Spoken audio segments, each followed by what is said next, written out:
Un premier corps émergea du bassin. Des flammes d'une dizaine de centimètres parcouraient son corps tout en se déplaçant de façon à former comme une rivière de feu. Certaines de ces flamèches étaient de couleurs extraordinaires, vertes fluorescentes, violettes, roses ou blanches parfois. C'était Matisse. Il regardait la paume de ses mains avec un sourire éclatant sur le visage. Dans ses yeux, dont on ne voyait plus l'iris, dansait comme de la lave en fusion qui coulerait sur le flanc d'un volcan.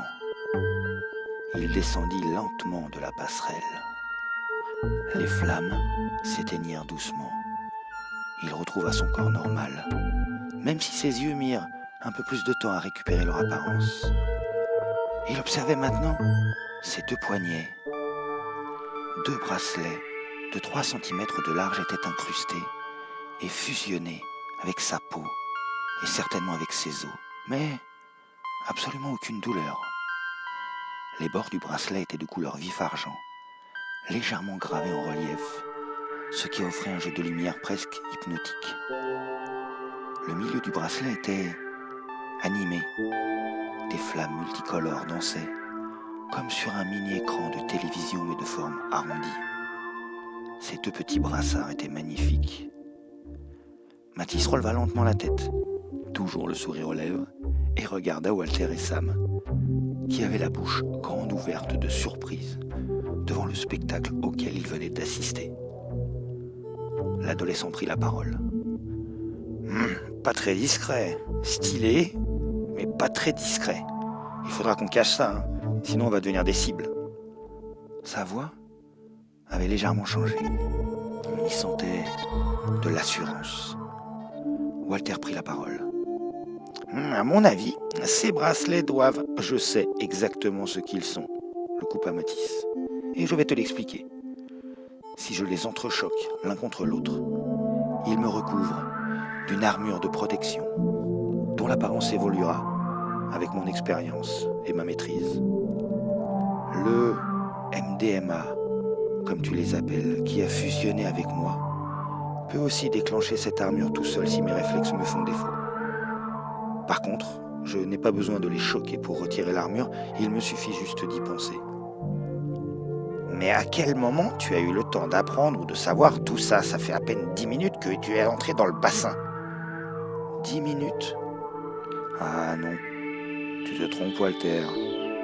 Pour nous, ça fait 4 jours que nous avons une formation accélérée sur le maniement de nos capacités. Et crois-moi, on a eu le temps d'apprendre plus de choses que tu ne peux l'imaginer. Mais je pense qu'il est trop tôt et dangereux d'en parler maintenant. Sam était abasourdi par la prestance de l'enfant devant lui. Tant d'évolution en si peu de temps, c'était incroyable. Et 4 jours, mais comment est-ce possible? Une déformation momentanée de l'espace-temps? On ne sentait aucun mensonge chez l'enfant. Il ne pouvait que dire vrai. Ces MDMA devaient être incroyablement puissants, sans aucun doute. Matisse reprit. Il faut que vous sachiez que nous avons une mission secrète dorénavant, en plus de sauver la Terre. Et elle est encore plus importante, croyez-moi. Il y a plus grave caché derrière tout ça. Ces MDMA sont encore plus surprenants que nous ne sommes pas des MDMA, coupa sèchement Matisse. Nous sommes... Je ne peux pas en parler maintenant. Quand tu dis nous, ça veut dire que d'autres ont réussi à fusionner? Ce serait merveilleux. Nous avons tous fusionné.